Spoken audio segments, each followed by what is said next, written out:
ओम शांति। आज 28 सितंबर 2022।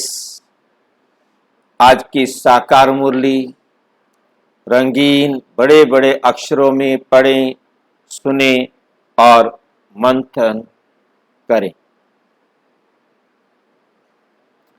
आज की मुरली का सार, मीठा मीठा बाबा कहते मीठे बच्चे सबको बाप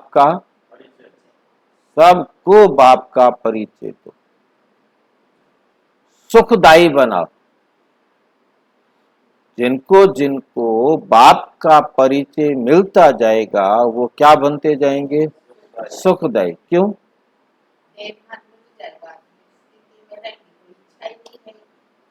देही अभिमानी बनेंगे तो संसारिक कोई इच्छाएं नहीं रहे। देही अभिमानी रहेंगे तो उनका हर बोल हर कर्म सबको सुख देने वाला हो।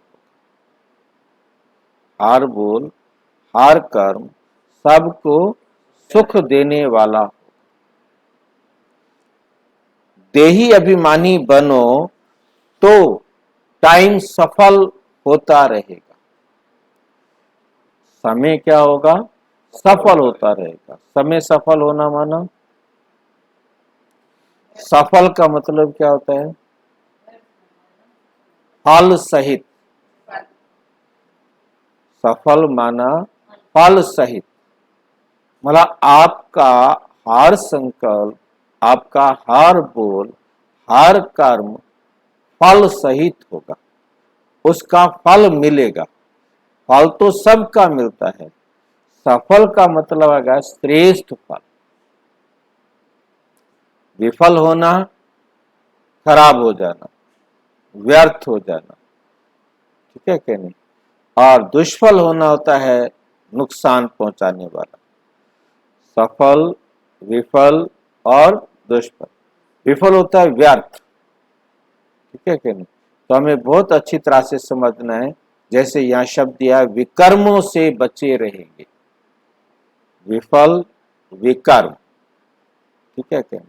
तो जितना भी हम बाबा की श्रीमत पर बाबा की पहचान मिलेगी, बाप की पहचान मिलेगी, तो हम अपने एक एक संकल्प, एक एक श्वास को सफल कर सकेंगे, करेंगे, और नहीं तो व्यर्थ या बुरे कर्मों में ही समय जाना।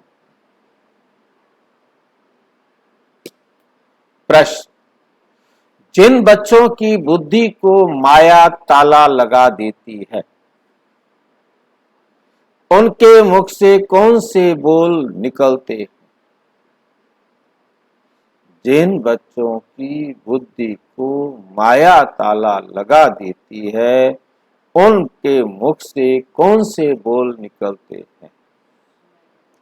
पता लग जाएगा कि इनकी बुद्धि को माया ने ताला लगा दिया। उनके मुख से यही बोल निकलते हैं कि हमारा तो डायरेक्ट शिव बाबा से कनेक्शन है। बस संग दोष के कारण उनकी मूढ़ बुद्धि हो जाती है। सतगुरु का निंदक बन पड़ते, ऐसे ऐसे काम करेंगे जो सतगुरु की भी निंदा कराए। जब कोई कहते हमारा डायरेक्ट कनेक्शन है, तो उन्हें मुरली भी प्रेरणा से सुननी चाहिए। फिर मुरली सुनने के लिए मधुबन क्यों आते हैं? ब्रह्मा बाबा से क्यों सुनते हैं?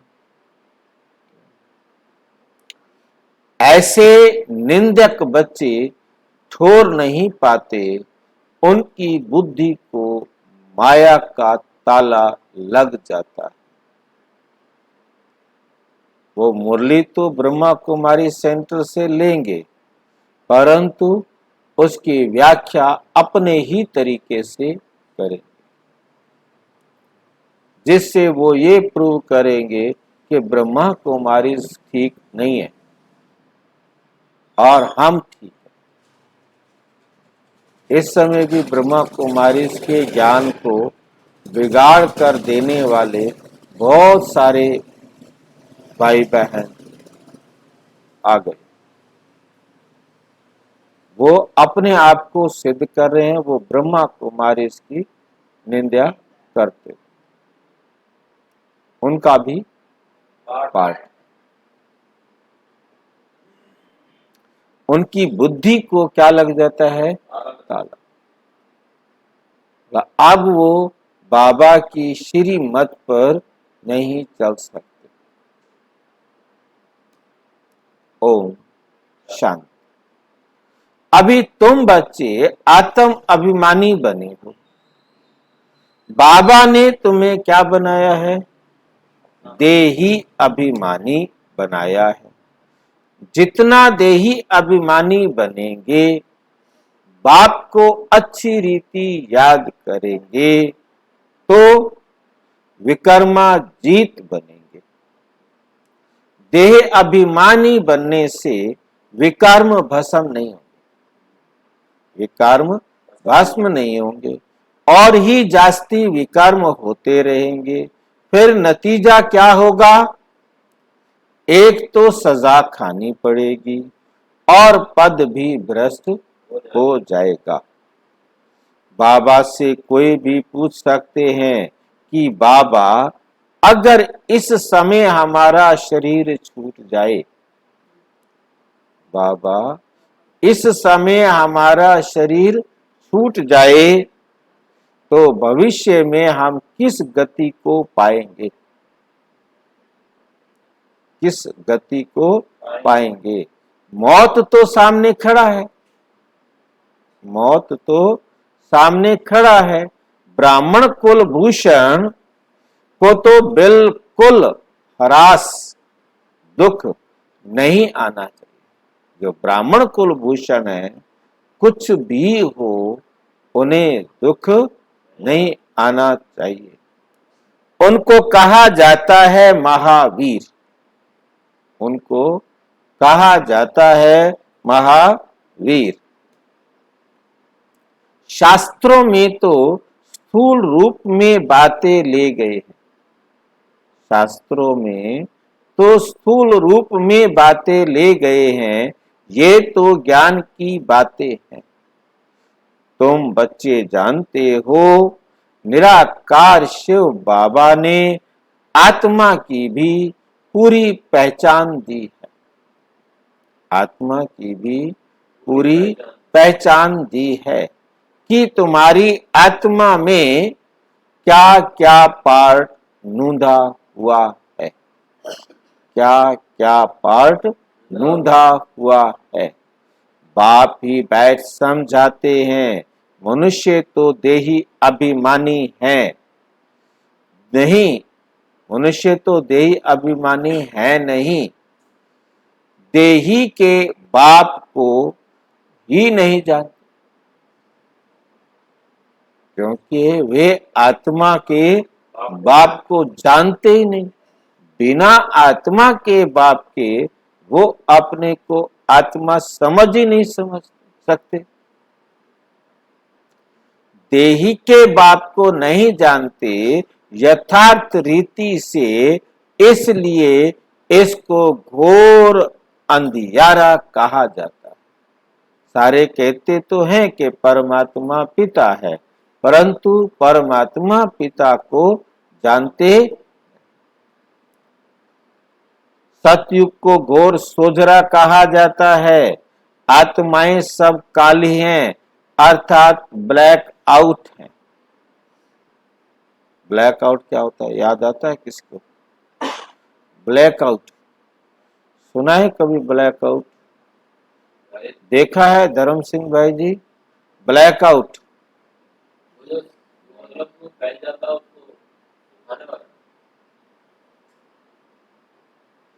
ब्लैक आउट जब युद्ध हुआ करते थे, नहीं तो चारों तरफ अंधेरा अंधेरा, कोई लाइट नहीं जलाएगा, स्ट्रीट लाइट नहीं जलेगी।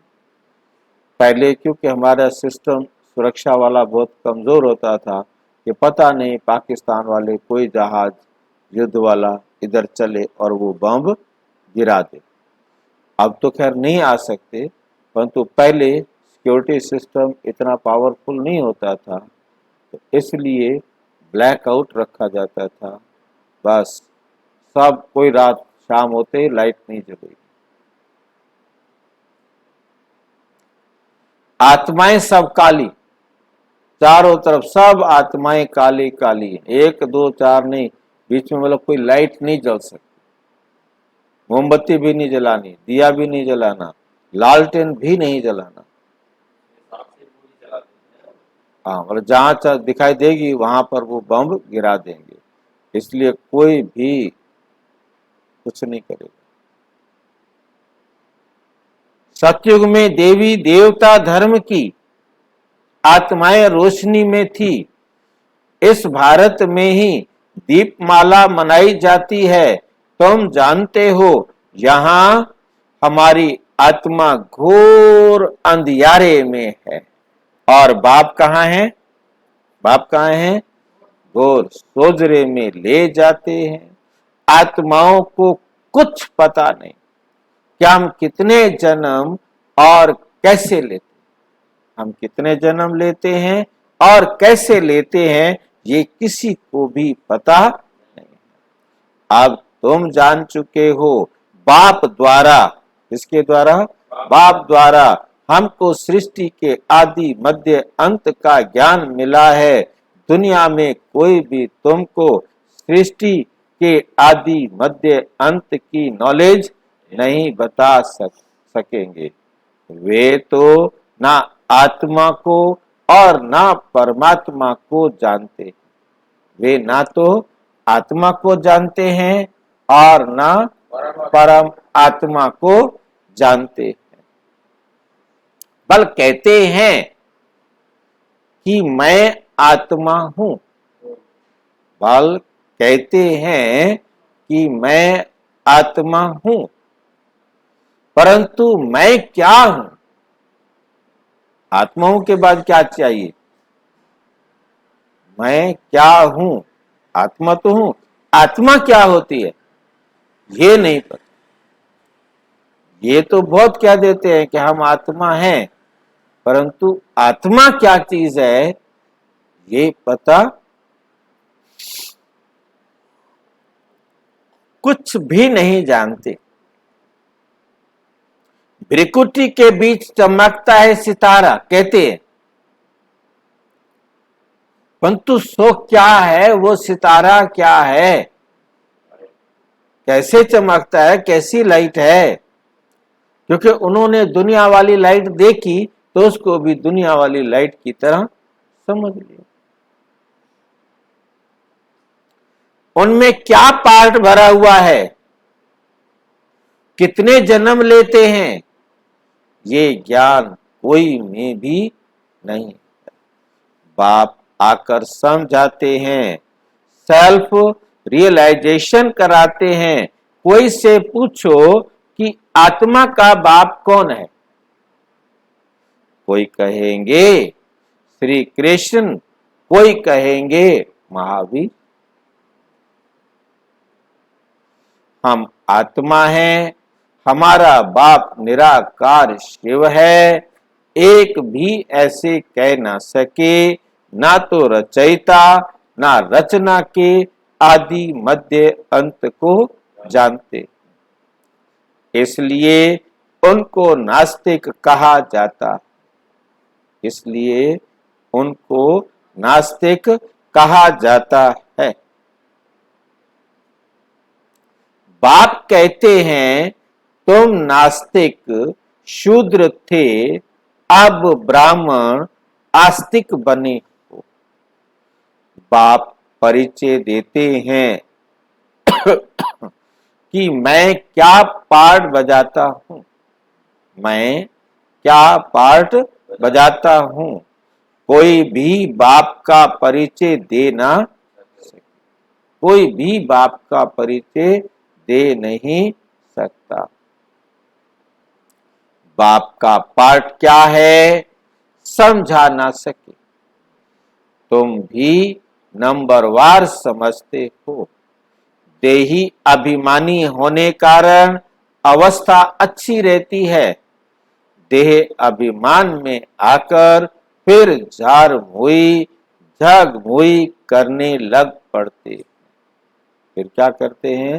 झार मुई झाग मुई करने लग पड़ते हैं, इसलिए ऊंच पद पा ना सके। इसलिए ऊंच पद पा ना सके। ना विकर्म विनाश होते हैं। बाप समझाते तो बहुत अच्छा है। जीते जी मरने का अर्थ कितना सहज। जीते जी मरने का अर्थ कितना सहज है। तुम जीते जी मरे हुए हो। जीते जी क्या हो? मरे हुए हो। अपने को आत्मा समझ बाप को याद करते हो। हमारी आत्मा में 84 जन्मों का पाठ है। वे भी जानते हो, बाप को भी जानते हो कि वे कैसे ज्ञान का सागर पतित पावन है। भारत ही पावन श्रेष्ठ था, अभी तो पतित है। अभी क्या बन गया है? पतित बन गया। परंतु पतित अपने को समझते थोड़े ही है। पतित अपने को समझते थोड़े ही हैं। तुम बच्चे अभी जानते हो, पहले तो कोई भी काम के नहीं थे। सब मरे पड़े थे। सब मरे पड़े थे।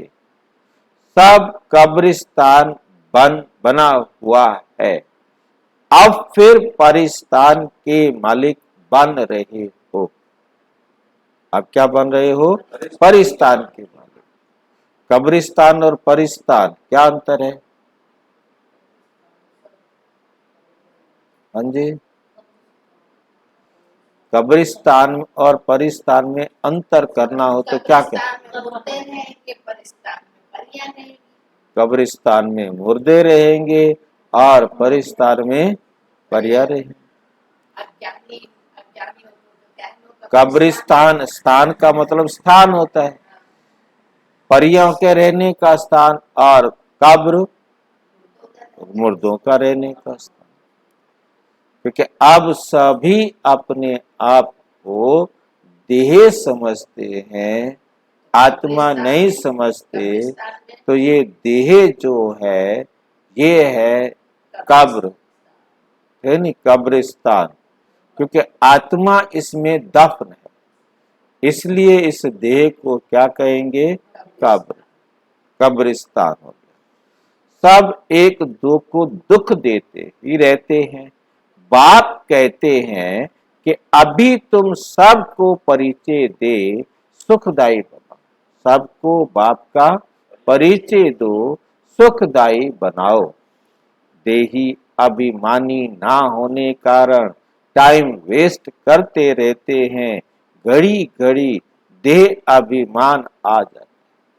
बार बार क्या आ जाता है?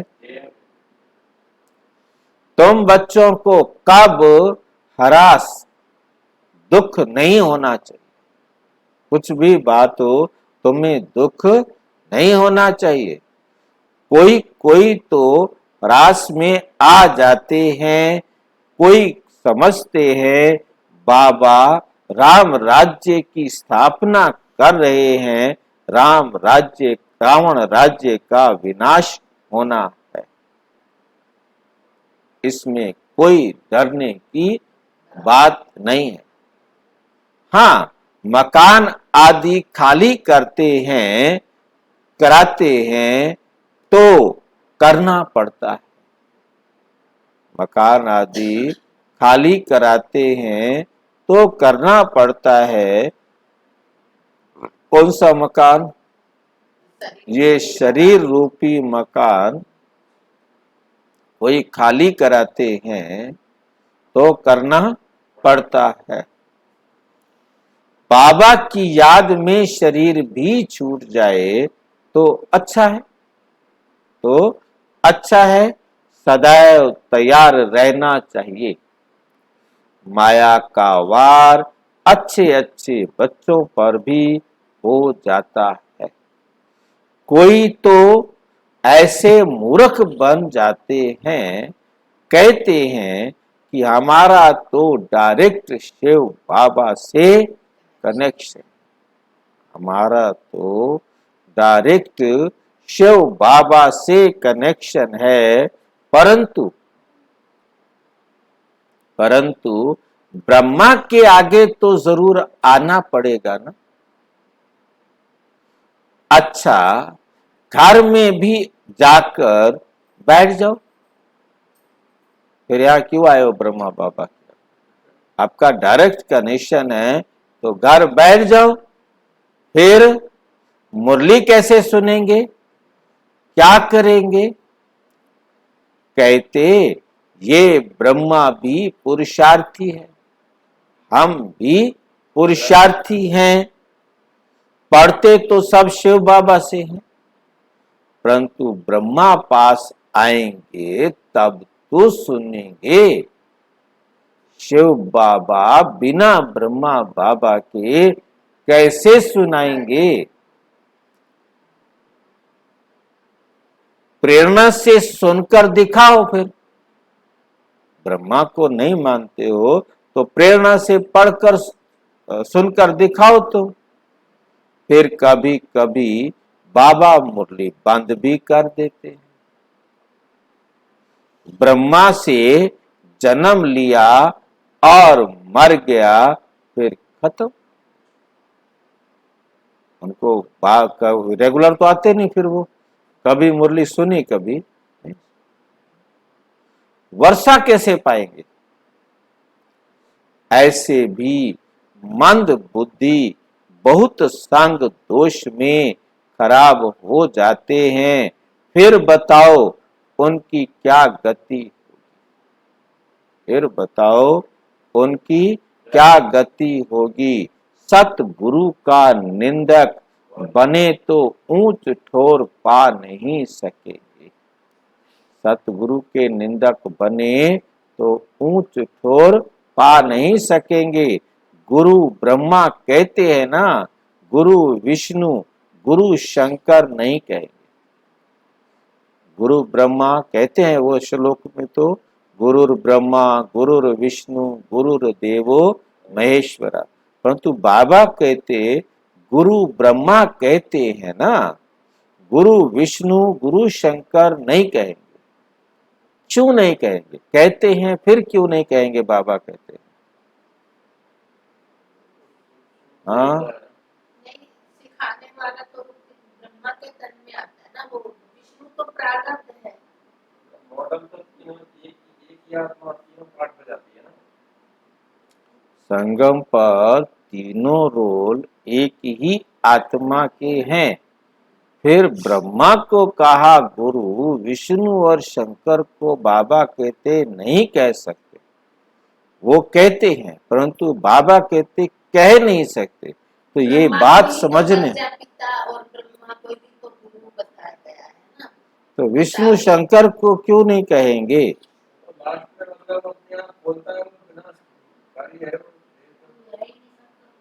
रोल है ब्रह्मा के, उनके रोल ही तीन। शंकर और विष्णु ब्रह्मा के ही रोल हैं। फिर ब्रह्मा को तो कह सकते हैं, विष्णु और शंकर को क्यों नहीं? ये बात है, रोल तो एक ही आत्मा के हैं। तो ब्रह्मा भी सूक्ष्म है, ब्रह्मा प्रजापिता भी है, ब्रह्मा सूक्ष्म भी है।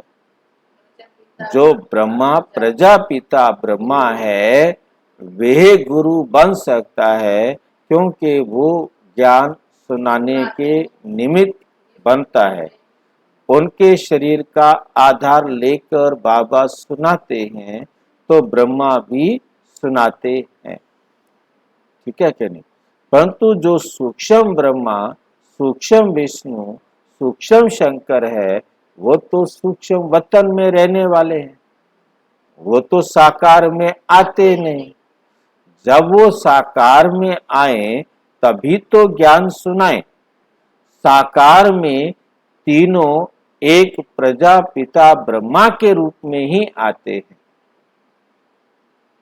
तीनों का रोल आत्मा पाठ जो बजाने वाली है, वो तीनों रोल जो आत्मा पाठ बजाती है, वही साकार में प्रजापिता ब्रह्मा का रोल बजाती है।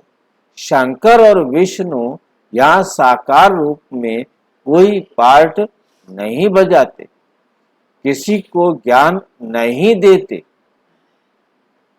किसी को बैठकर ज्ञान नहीं सुनाते। विष्णु ने कभी भी नहीं सुनाया कि उसने बैठकर किसी को ज्ञान दिया हो, ठीक है क्या, कभी भी नहीं। सिर्फ ये कहा जाता है कि विष्णु ने गरुड़ को सुनाया, विष्णु ने उसको सुनाया, परंतु वो सुना कौन रहा है? वो सूत जी सुना रहे हैं, शुकदेव जी सुना रहे हैं, कोई और ऋषि महात्मा सुना रहा है, या तोता मैना सुना रहे हैं। तोता ने या मैना ने तोता को कहानी सुनाई, बस। यानी तोता मैना की कहानियां, सूत जी की कहानियां, शुकदेव जी की कहानियां, किसी ना किसी गुरु जी महात्मा जी को पकड़कर कहानियां सुनाते हैं। वो कहते हैं कि मैं तुम्हें वो सुनाता हूँ जो विष्णु ने उसको सुनाया था, या ब्रह्मा जी ने उसको सुनाया था, या शंकर जी ने उसको सुनाया था। मतलब वो डायरेक्ट उनकी कोई कथा नहीं सुना। इन्होंने कब सुना ये पता ही नहीं, ये कैसे मिले उनसे सुनने के लिए ये कोई पता।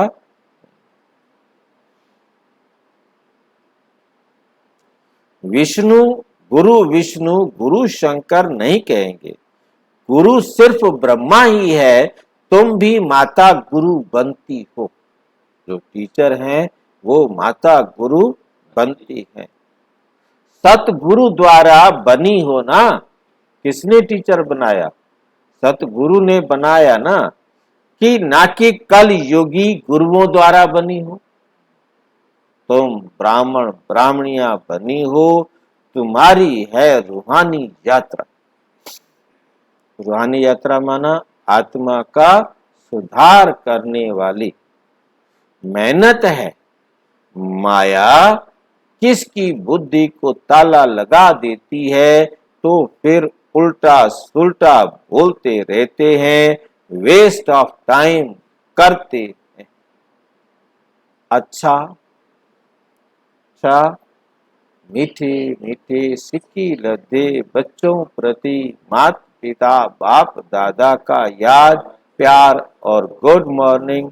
रूहानी बाप की रूहानी बच्चों को नमस्ते। हम रूहानी बच्चों की रूहानी बाप दादा को नमस्ते नमस्ते नमस्ते।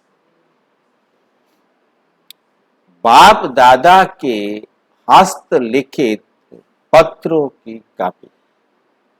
बाबा बच्चों को जो पत्र लिखते उनकी कॉपी है नंबर 1। ज्ञान के सागर पतित पावन निराकार शिव भगवानोवाच अपने रथ प्रजापिता ब्रह्मा द्वारा सर्व ब्राह्मण कुल भूषण ब्रह्मा मुख वंशावली ब्रह्मा कुमार ब्रह्मा कुमारियों प्रति। क्या कह रहे हैं? ये बच्चे, तुमको समझाया गया है कि पतित पावन को पतित दुनिया में आकर, पतित पावन बाप को पतित दुनिया में आकर पतित शरीर में प्रवेश करना पड़ता है। वे पतित शरीर कौन सा है? वे पतित शरीर कौन सा है जिसमें शिव बाबा आकर प्रवेश करते हैं, जो पूरे 84 जन्मों का चक्कर लगाकर अभी अंतिम जन्म में है। पहला जन्म तो है किसका? हाँ, पहला जन्म तो है पावन पावन श्री कृष्ण श्री राधे, जो स्वयंवर के बाद फिर लक्ष्मी नारायण बनते हैं। अभी वे देवताओं का धर्म है नहीं, अनेक अधर्म हैं। अब फिर से बाप आकर वही सतयुगी देवी देवताओं का धर्म स्थापन करते हैं। प्रजा पिता ब्रह्मा मुख वंशावली बच्चे जो ब्राह्मण ब्राह्मणी कहलाते हैं, आत्मा रूप में आपस में भाई भाई हैं। फिर ब्रह्मा द्वारा एडॉप्ट हो भाई बहन बनते हैं। वर्षा पाना है, वर्षा पाना है। ब्रह्मा कुमार ब्रह्मा कुमारियों को परम पिता परम आत्मा से, परम पिता परम आत्मा से शिव बाबा अपने बच्चों को कहते हैं, अब देही अभिमानी व आत्म अभिमानी भाव और मुझ अपने बेहद के बाप को याद करो। मुझ अपने बेहद के बाप को याद करो, जो इस योग अग्नि व याद द्वारा सिर पर विकर्मों का बोझा है। जन्म जन्मांतर का सो भस्म हो जाएगा। जन्म जन्मांतरों का विकर्म का बोझा है, वो भस्म हो जाएगा, क्योंकि विकर्म होना बंद हो जाएगी। देह का अभिमान छोड़ अपने को आत्मा निश्चय कर बेहद का बाप मुझ परम पिता परम आत्मा को याद। मैं हूं बेहद का बाप। तो बाप से विकर्म कैसे भस्म होते हैं? बाप को याद करने से। विकर्म ये नहीं है कि जो हम कर चुके वो भस्म हो जाएंगे, जो कर चुके वो खत्म हो जाएंगे। पहली बात, बाबा की श्रीमत पर चलेंगे तो कोई विकर्म होगा नहीं। दूसरी बात, जो हमने विकर्म कर चुके हैं उनका रिजल्ट, उनकी प्रतिक्रिया तो हमारे पास आएगी। तो हमने जिनको जिनको दुख दिया है तो वो तो आकर दुख देंगे, परंतु बाबा की श्रीमत पर हम क्या बन जाएंगे? उन दुखों का सामना करने में सक्षम हो जाएंगे। हम दुखी नहीं, हम दुखी नहीं होंगे। क्यों दुखी नहीं होंगे? कौन सी बात समझ में आ जाएगी जो हम दुखी नहीं होंगे?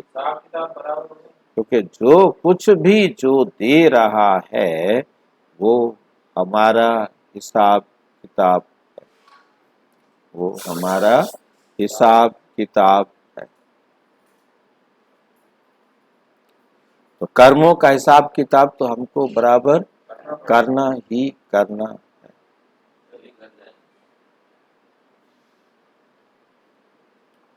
द्वापुर में जब से रावण राज्य की स्थापना होती है, तब से आत्मा जो सच्चे सोने समान है, जिसको सतो प्रधान गोल्डन एज कहा जाता है, सो अंत में आयरन एज तमो प्रधान कही जाती है। अर्थात सतयुग में जो पावन थे सो पतित बन जाते हैं। कलयुग में अब फिर पावन बनने लिए खास भारतवासी पतित पावन बाप को बहुत याद करते हैं, क्योंकि मेरा अवतरण इस भाग्यशाली ब्रह्मा रथ में ही होता है। मैं तो इस ब्रह्मा के ही रथ में शरीर में आता हूं। इस भाग्यशाली रथ का नाम तो और ही होता है। लेखराज कहो, लखीराम कहो, उनको अपना बनाता हूं। इसमें प्रवेश कर प्रजापिता ब्रह्मा नाम रख देता हूं। कल्प पहले ड्रामा अनुसार, जैसे कल्प पहले ड्रामानुसार इसका नाम रखा था, वैसे ही इसका नाम रख देता हूं। क्या नाम रखता हूं? प्रजापिता ब्रह्मा द्वारा ब्राह्मण रच उन ब्रह्मा कुमारियों द्वारा पतित भारत को पावन बनाता। फिर भी जबकि कल्प के अंत में पतित बन आत्मा 84 का चक्र पूरा करती है, तो फिर वही पतित दुनिया को पावन करने आना पड़े।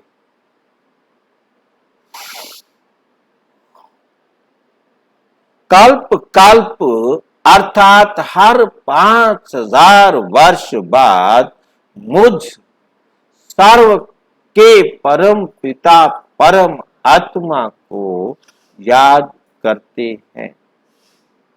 भक्ति मार्ग में और अंत में जब भक्ति मार्ग पूरा होता है तो आता। भक्ति मार्ग द्वारा द्वापर से उतरता मार्ग, उतरता मार्ग तो सतयुग से भी होता है, परंतु गति बहुत धीमी होती है, यहाँ आकर तेज हो जाती। रावण अर्थात 5 विकारों के कारण सब की उतरती कला होती है और मनुष्य मात्र पतित बन दुर्गति को पाते हैं। और मैं ब्राह्मण कुलभूषणों का बाप, टीचर, सतगुरु बनता हूँ। मेरा तो कोई बाप, टीचर, गुरु नहीं है। भारतवासी आसुरी संप्रदाय जो सतयुग में देवी संप्रदाय थे, उनका पिता तो हूँ, परंतु उनको फिर से सूर्यवंशी देवी देवता बनाने जो प्रजापिता ब्रह्मा कुमारी बनते हैं, कल्प पहले मिसल उनका शिक्षक बनता हूं, उनका शिक्षक बनता हूं, उनको सत्य ज्ञान देता हूं। उनको क्या देते हैं? सत्य ज्ञान देता हूं। सृष्टि चक्र के आदि मध्य अंत का ज्ञान देकर उन्हें क्या बना देता हूं? सृष्टि के आदि मध्य अंत का ज्ञान देकर उन्हें त्रिकालदर्शी बना रहा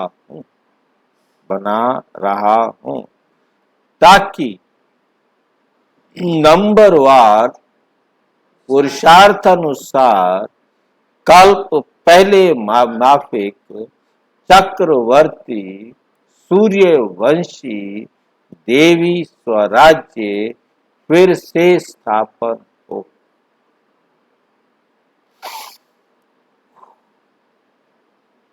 बच्चों को सिद्ध कर बताया जा रहा है, बच्चों को सिद्ध कर बताया जा रहा है कि तुम इस समय सर्वोत्तम ब्राह्मण मुख वंशावली ब्राह्मण कुलभूषण हो। दैवी कुल से ये उत्तम कुल है क्योंकि तुम ईश्वरीय कुल में हो। भारत 5000 वर्ष पहले स्वर्ग श्रेष्ठाचारी वैकुंठ देवी स्वराज्य था, तब तुम सूर्यवंशी देवी देवता थे। फिर क्षत्रिय वैश्य शूद्र वंश में आए। अब प्रजापिता ब्रह्मा द्वारा ब्राह्मण बने हो। इसे 84 जन्मों का चक्र कहा जाता है।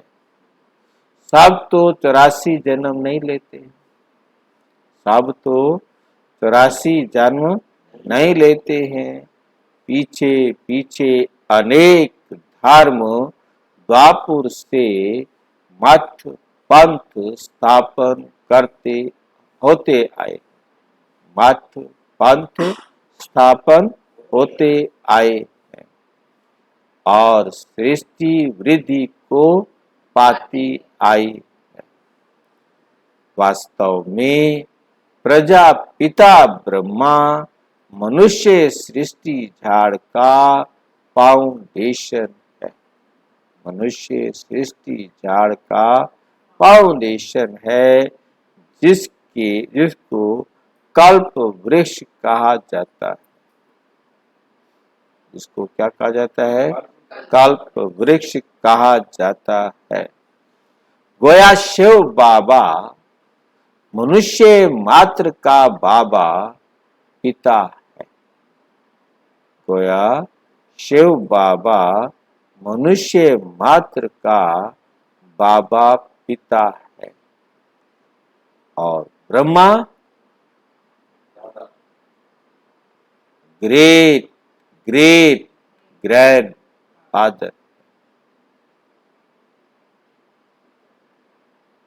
ग्रेट ग्रेट ग्रैंड फादर है। मनुष्य सृष्टि झाड़ व जीनालॉजिकल ट्री का पहला मनुष्य, इस मनुष्य सृष्टि का पहला मनुष्य कौन है?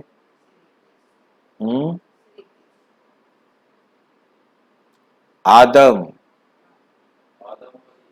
व एडम व प्रजापिता। कृष्ण को तो पिता नहीं कहेंगे, प्रजापिता ब्रह्मा है। प्रजापिता ब्रह्मा और मुख वंशावली परम पिता मुझ परम आत्मा शिव से सहज राजयोग और ज्ञान सीख सुख घनेरे सोझरे में जाते हो। शिव बाबा के जन्म के साथ किसका जन्म होता है?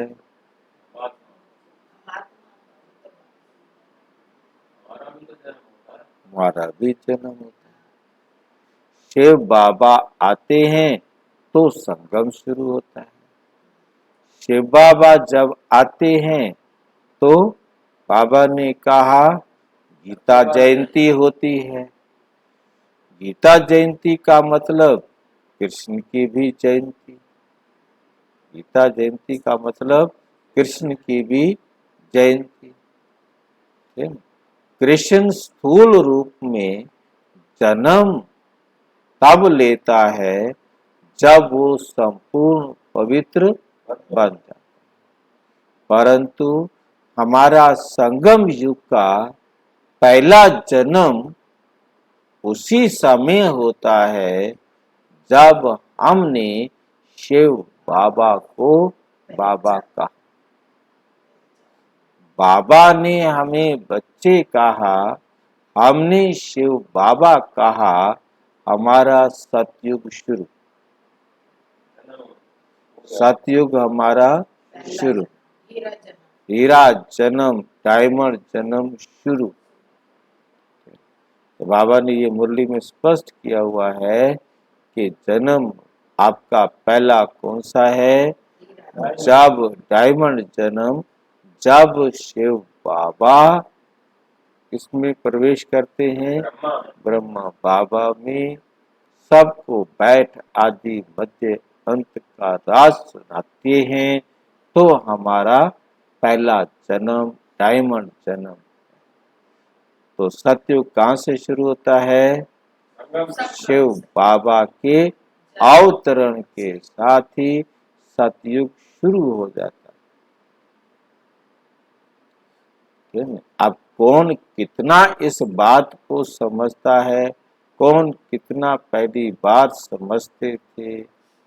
बाबा की क्वालिटी थी, बाबा की विशेषता थी, जो सभी आत्माएं जुड़ती गई।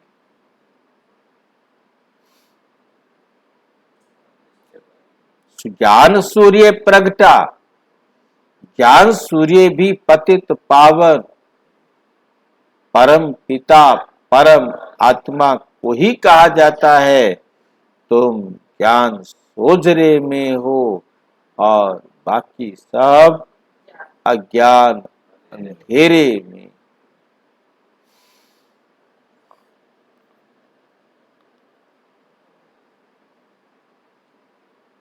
नंबर बाप दादा के हस्तलिखित पत्रों की कॉपी नंबर 2।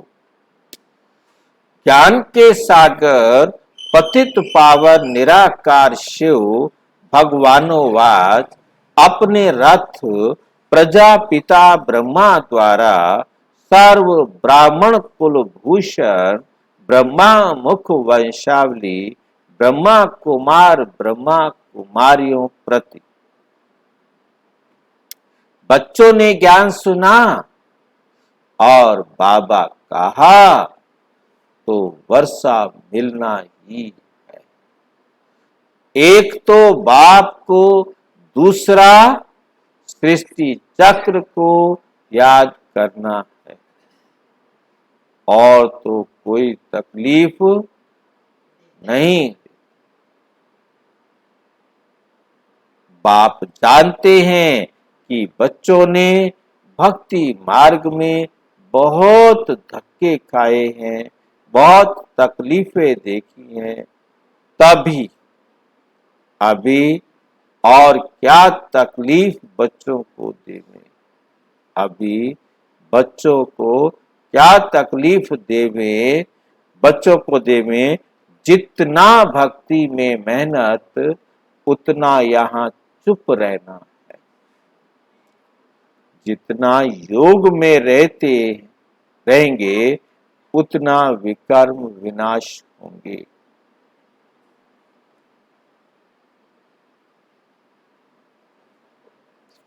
जितना योग में रहेंगे उतना क्या होंगे? कहते हैं ना, त्वमेव माताश्च पिता त्वमेव त्वमेव बंधु से सखा तुम्हें। दूसरे लौकिक माँ बाप भाई बंधु इस समय सारे दुख देने वाले हैं, ये फिर सबको सुख देते हैं, सदा सुखी बनाते हैं। अच्छा, धारणा के लिए मुख्य सार नंबर 1, हम ऊंच से ऊंच सर्वोत्तम ब्राह्मण कुलभूषण है, इसी खुशी में रहना है। स्वयं भगवान बाप टीचर गुरु के रूप में हमें मिला है, इस स्मृति में सदा हर्षित रहना है, सदा हर्षित रहना है। नंबर 2, किसी भी बात के भस्म दुख जो है हाँ, हरास में नहीं आते, काम नहीं होते, खत्म नहीं हो जाते। आना तो हरास में नहीं आना, किसी भी बात दुख में नहीं आना, झार मोई झाग मोई में समय बर्बाद नहीं करना।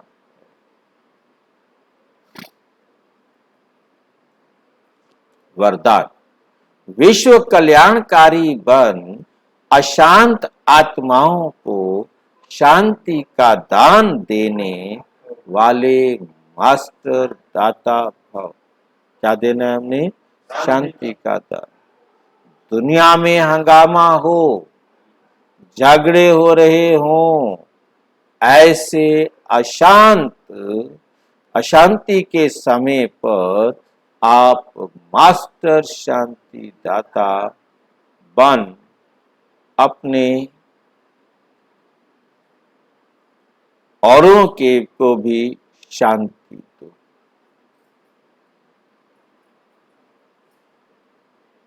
घबराओ नहीं, सबको शांति दो, घबराओ नहीं, क्योंकि जानते हो जो हो रहा है वो भी अच्छा, जो होगा वो भी